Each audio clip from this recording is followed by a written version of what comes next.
presenting survey results in a way that's simple to digest can be tricky, but in simple terms, we've learned that almost 1 in every 4 of those who responded say that they are in fact extremely happy with the way things are travelling with our church. Another 56% on top of that say they're happy, which means that 3/4 of people are generally pretty pleased. Another 19% say things are just okay, and a total of 3 people in the whole survey said that they're either unhappy or extremely unhappy in our church family. And I would genuinely love to hear from those 3 people to see if there's anything that I can do to help.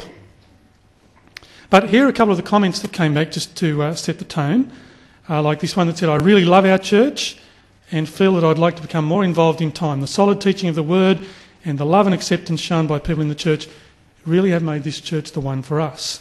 And someone else who said, "We love MPC in every way." Now, it's heartwarming to hear things like that. But the point of the church, of course, is not just to make you happy. We're not a consumer organisation, as a number of people pointed out. The point of the church is to be growing followers of Jesus. And again, a hugely encouraging 82% of those who responded say that they can actually see in their own lives that they are growing in their faith, in their obedience to the Lord Jesus. That's encouraging. Of course, if you've been around for a while, you'll know that our motto, growing followers of Jesus, cuts 2 different ways.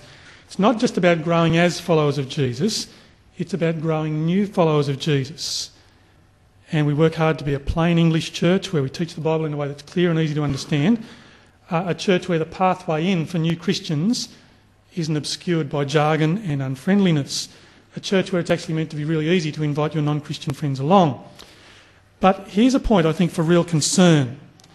And that is, while 198 people said they've been Christians for a while and they're growing, only 6 people who filled in the survey said that they are new Christians or are investigating Christianity.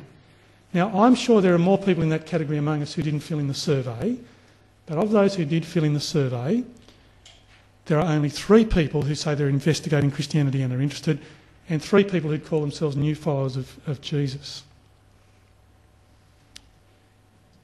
Now, it is interesting to me, as we go to the next slide, some comments on mission, that there were a number of comments that suggested MPC should have more of a focus on world mission.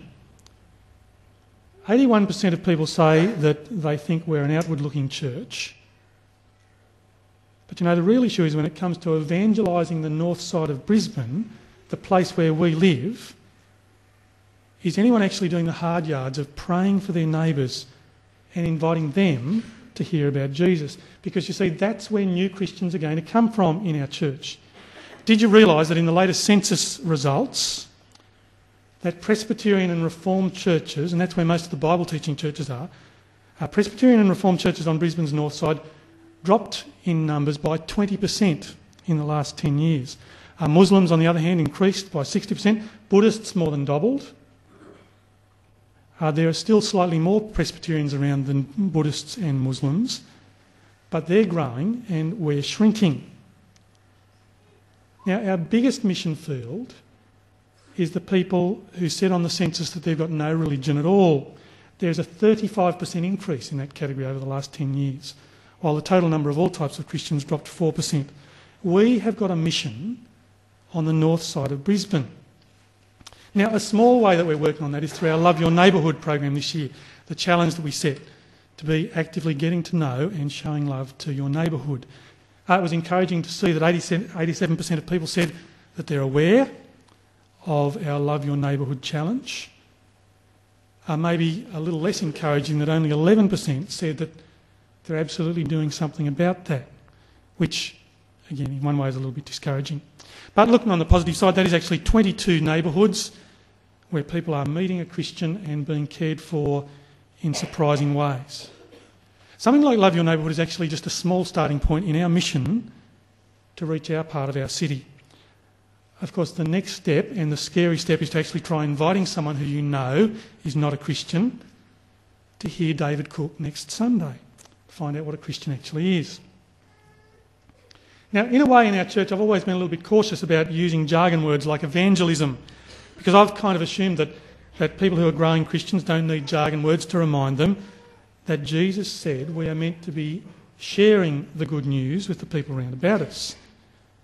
But maybe we need to reintroduce that term a little bit more to keep us focused on the fact that Jesus told his disciples to make disciples, to go out with the good news, the evangel, the gospel.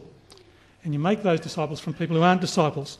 So it's all about loving our 176,000 neighbours on Brisbane's north side who say proudly in the census that they're not interested in following Jesus. And we need to tell them they're making the biggest mistake in their lives, the biggest mistake in eternity, and that Jesus is much more interested in them than perhaps they are in him. We've got a job to do in that area. Well, let's look inwards for a few moments.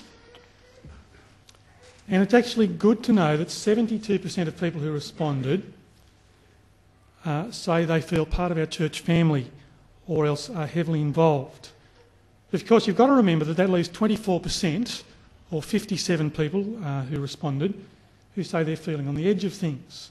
Can I just say thank you to the people who were honest enough to respond that way and to point out what is, again, a little bit of a problem in our church life.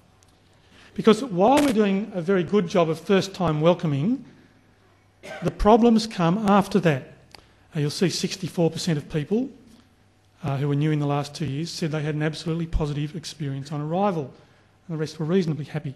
But the problems come after that. I mean, it is a reasonable thing, isn't it, to expect that you'll actually make friends among your church family, that you would be cared for in a real way by your Christian brothers and sisters who are part of your church.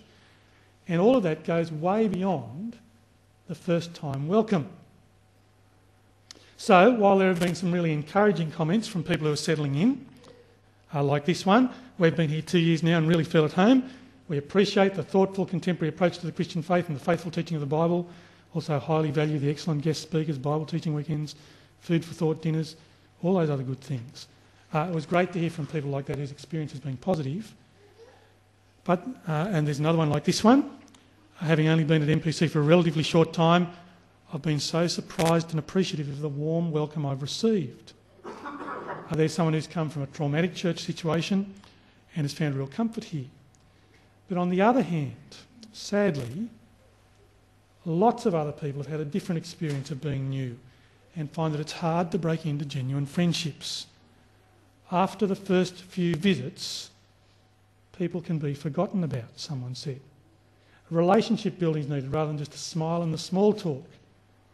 And we need genuine friendships rather than token pleasantries. Lots of people seem to make those sorts of comments. Another one, the heartfelt observation that something we need more focus on is helping new families get in touch with other families in the church in similar circumstances. And I'm sure not just families feel that way. We need to work harder at weaving people into the life of our church and into genuine friendships.